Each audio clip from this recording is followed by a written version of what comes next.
Tim Blankenship here with Divorce661 Daily Perspective, episode number 46, Day in the Life of an LDA, where I go over the work I've done to help you guys learn the mistakes that clients are making and how I fixed it, and talk about the people that hired us. And by the way, get your comments in on YouTube.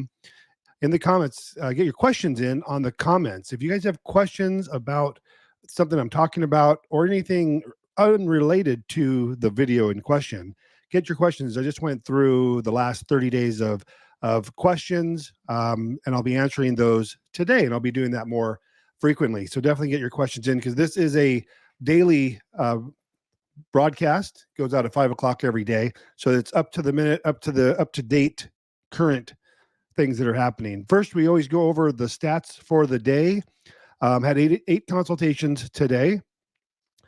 Keep in mind, you can call and leave a message, and I'll get back to you as soon as I can, or you can schedule a consultation on the divorce661.com website and select a time that works for you. Two new judgment reject cases. So I had two cases, a Pomona case and a Sacramento case. Today, clients hired me to finalize their paperwork. They're trying to do their own. On the Pomona case, they tried to do their judgment.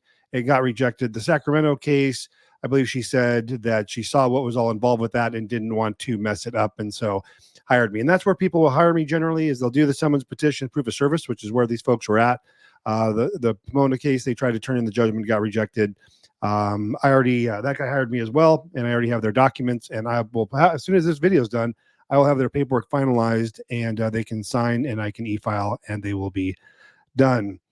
Two new cases. So I separate the people that started and then hired us from the people who hire us from scratch. I had two new cases from scratch, both LA County, filed both downtown LA. One was a summary dissolution. I like doing those if you qualify. Basically, no assets or debts, no children, no alimony, and short-term marriage under 5 years. We do a lot of those every month. It's good for me. It's good for you, because no one gets served. No one goes to court. There's no notary. We file, and then 6 months later, you're automatically divorced. So it's a good way to go. Three new judgments submitted for court review. So generally what that looks like is I completed these judgments yesterday, sent them out to the clients to electronically notarize and e-sign, and they got those in overnight, and I was able to e-file those with the court today. So those are under review, and we should have those approved by end of day, because most of the LA County judgments submissions are getting same-day approval or next day, which is amazing. 5 cases where I have finalized the settlement agreement and judgment package and sent out for signature. So today, not only did I submit the cases that were signed yesterday, today I filed the judgments. I also prepared 5 cases for 5 final judgment packages and settlement agreements for clients who got me their information yesterday or the day before. All right, let's get into your questions. First question came in via email. And that's fine as well. I don't have my email published because I get a lot of spam emails, people trying to sell me stuff. So the comments are going to be best on YouTube, and I'll probably do that weekly or monthly. We'll just see how many questions that come up. But we have 10, 12 questions for you guys today. And if you want like an idea of what it's about, we're talking about default with agreement cases, talking about child support, talking about the Disso Master calculators. Can you use a PO box on your divorce paperwork? How to do an interspousal deed transfer. I'm going to talk about the judgment itself, the FL 180. People think that that's the actual settlement agreement. It is not. Living out of state and filing in California. We're going to talk about the judgment reject sheet and the judgment prep instructions. And I'm going to talk about dismissing your case and why you should never do that. All right, let's get into number 1.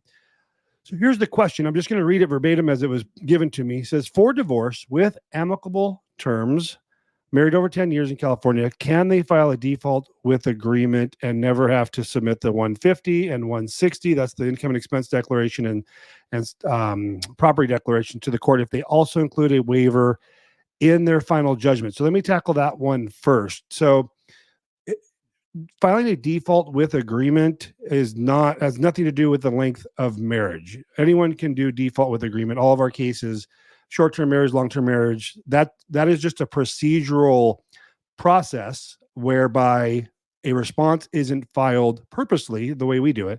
So you're not paying a secondary court fee for either the response or the if you file that FL 130 appearance form, that will also trigger a a fee. The gentleman that in Pomona that just hired me a few minutes ago, he's turned in his judgment. It was rejected, and they said the $435 is due. I haven't reviewed what he submitted just yet, but my guess is, because he said he did not file a response, so I'm guessing he filed that 130. Fortunately, they didn't file it; they rejected it, and that way they're not going to collect the fee. We're just not going to turn that in next time when I finalize this paperwork tonight.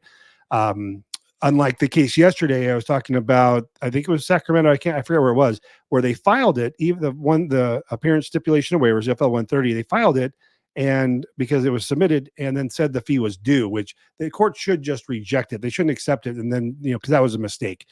So don't do that. So yeah, amicable terms, great. Default with agreement, that's the way to go when you guys are amicable, because it doesn't trigger that secondary fee.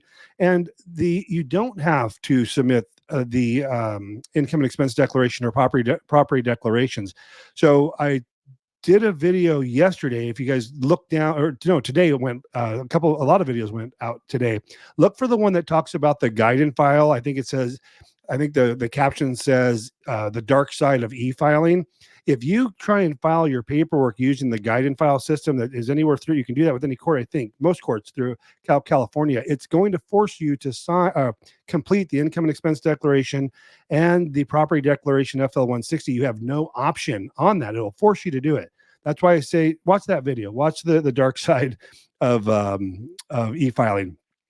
And I don't want to go over that again. I think it was a 3 or 4 minute video. I talked about why you don't want to do that. So yeah, you don't, if you're amicable, I believe there is no kids, anything like that. So yeah, it's just, there's no mention of kids anyways. So all you need to file in LA County, I believe you were in, is a summons, the petition, and that's going to be everywhere in California. And then each court generally has a local form. In LA County, it's called case cover sheet. So I don't know exactly what county it was in, but just there might be a local form, depending on the county you're in. So that's all you need to file. You don't need to attach the 150s. You don't need to attach the 160s. If you watch my videos on how to file for divorce, you can just search through my channel. I go into how we don't attach the income and expense or property declarations. In fact, where it says separate and community property on the petition, I always write parties intend to submit a full agreement on all issues or something like that. And so that's what I would recommend you do. Second part of the question, and if it's possible, how would that look like on the written agreement to ensure the court accepts it without having to list all the property assets we've already divided? So when it comes to the judgment package, there's a specific checklist. If you want to pull up the FL 182, it's a judgment checklist. You're going to want to follow the second checklist, which is default with written agreement, tells you the forms to use.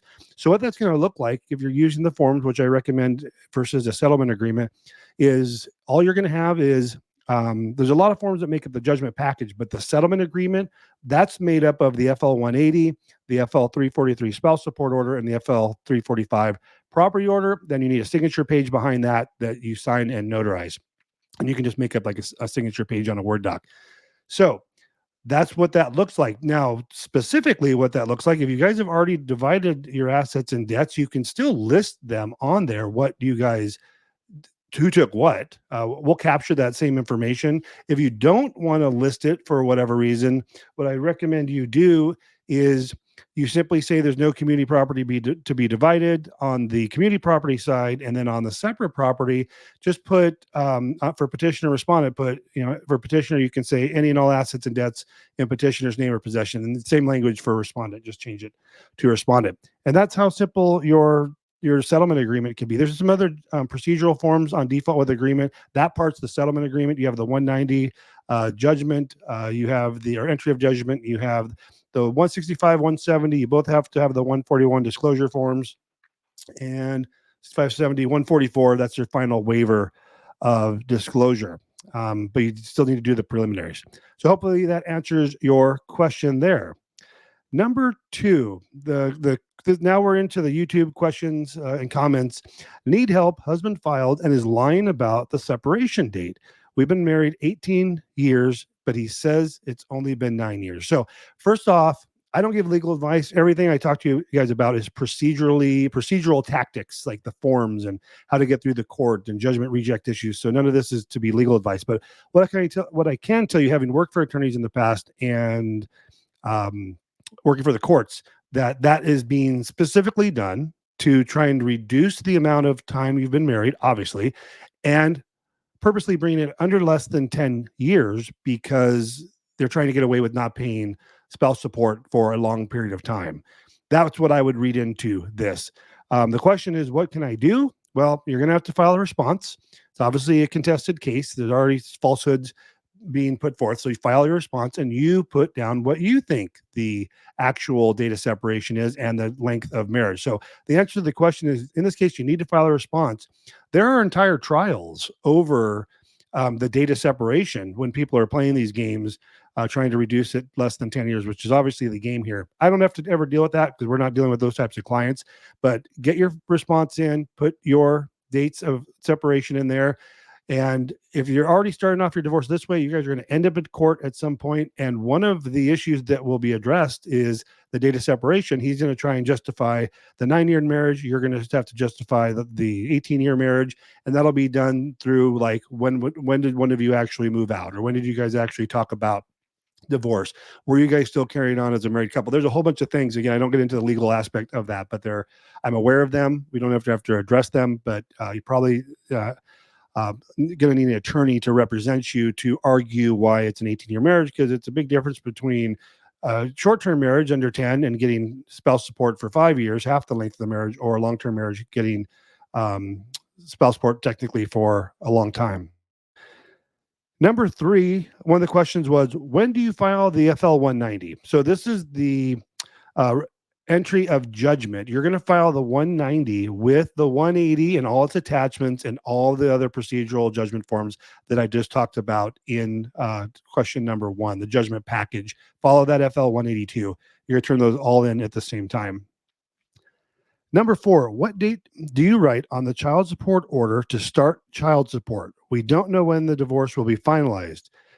So, and I understand what the question is. So they're going to turn in their judgment package for review, and some courts can take several months to review and approve. So they're wondering on the child support order, what date, and this would follow suit for spouse support too. When should you start the payment on that? The orders ask, when will child support start? And you fill in the date. So it does you don't have to try and time it with when you think the divorce will be finalized.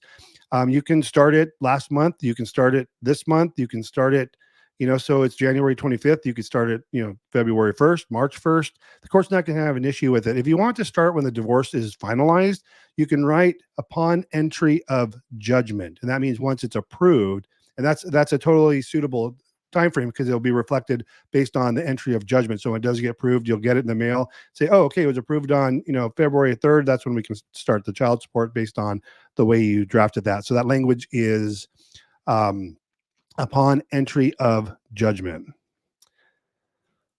Alrighty. Number 5, where to find the child support calculation? I think the way the question was written is, where's the link to check child support? Just Google, and I should have done this before. I guess I could do it real quick. Just Google child support calculation. Let me just do it real quick. Child support calculation, because I did find one a few months ago by an attorney that's actually really easy to use. Calculator, California. Let me see if it comes up real quick. I remember her name. It's an attorney. Let me see if I can remember her name. You can go to childsupport.ca.gov for the child support portion, but there's also, what was her name? See if I can find it really quickly. If not, oh yeah. So Kristen Lowe Law, Kristin law.com. She has a child support calculator. It's very simple to use. I just put child support calculator California, came up like on the 4th search on there. So yeah, I like that one. I didn't pull it up earlier, but I've looked at it. I would recommend you guys use that, and you just print that out and you'll attach that to your child support order when you're turning in your judgment. Number 6, can you use a PO box for your address? I thought that was a good question. The answer is yes. We do that all the time. PO box is completely fine. You're still going to want, like if you have children and you're doing the FL 105 UCCJA, you're still going to want to use the address where the children actually live. But yeah, a PO box is completely satisfactory for your court paperwork. Number 7, interspousal deed transfers. If one spouse is keeping the house, where do you do that?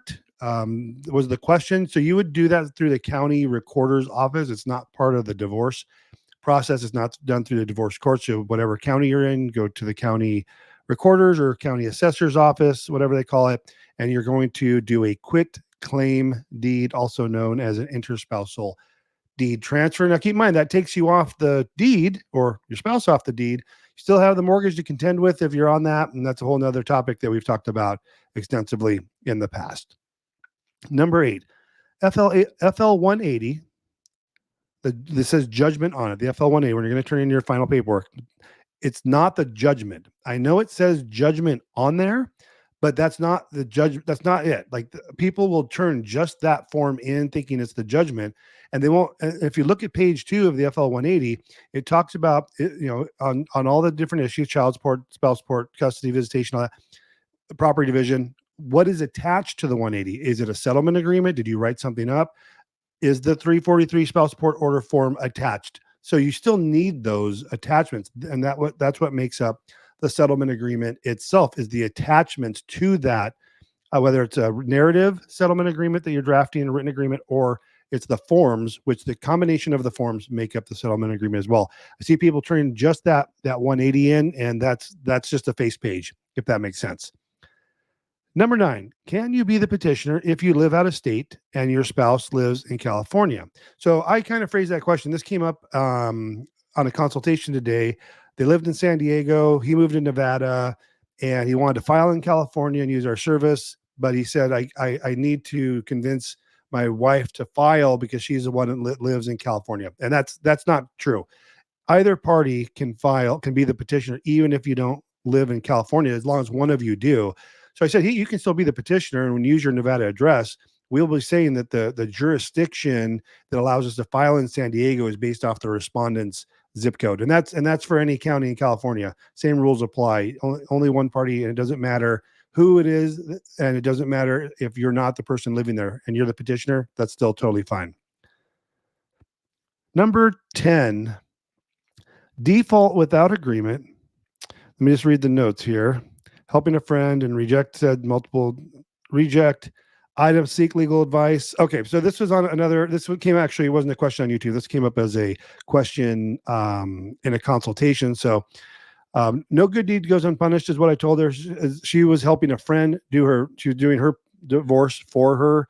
And unfortunately, the other party was not participating. So it's going to be a true default case. And when your paperwork that you turn into the court, like your judgment package, if it's so bad, like it's so messed up, and they know it, and they know you're self-represented, they're not going to go through your entire divorce case and tell you all the things that are wrong with it.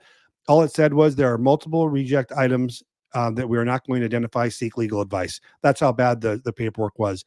And I talked to her for a good 20 minutes. The issues are, number 1, that I could tell, because I can't see the forms online. When you give me your case number on these consultations, I see the form number that was filed. I don't see the image of the document. So I have to usually have them read off what they did. And what she did, the first error was that it's not an error, but when it's a default without an agreement, it's highly technical. It's also known as a true default.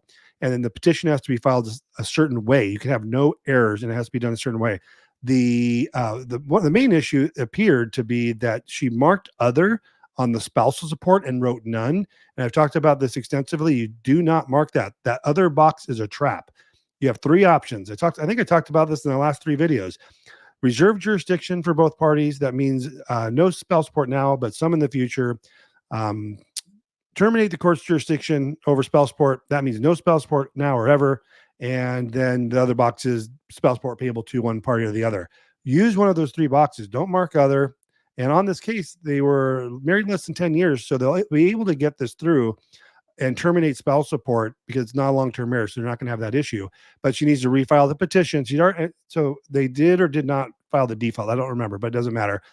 Now this person has to amend the petition, make sure it's correct. You get one opportunity, amend the summons and petition, refile it, reserve it,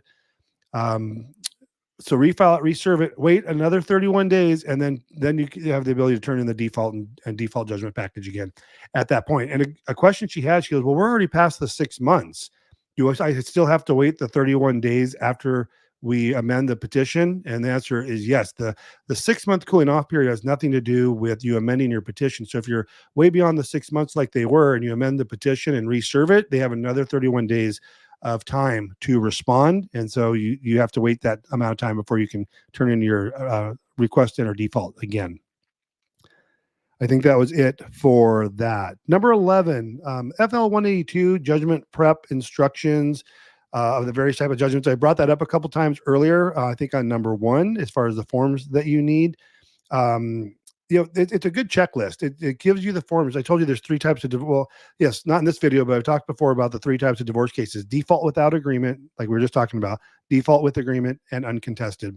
And there's the 3 different checklists on this FL-182. Just Google it and just put FL-182 California Divorce Judgment Checklist. Use that as a guide for it's just the judgment documents. It's nothing else. So you have to have done everything else prior to that, but it's a good checklist for which forms you need to complete. And number 12, I want to tell you about dismissing your case. I wrote this down.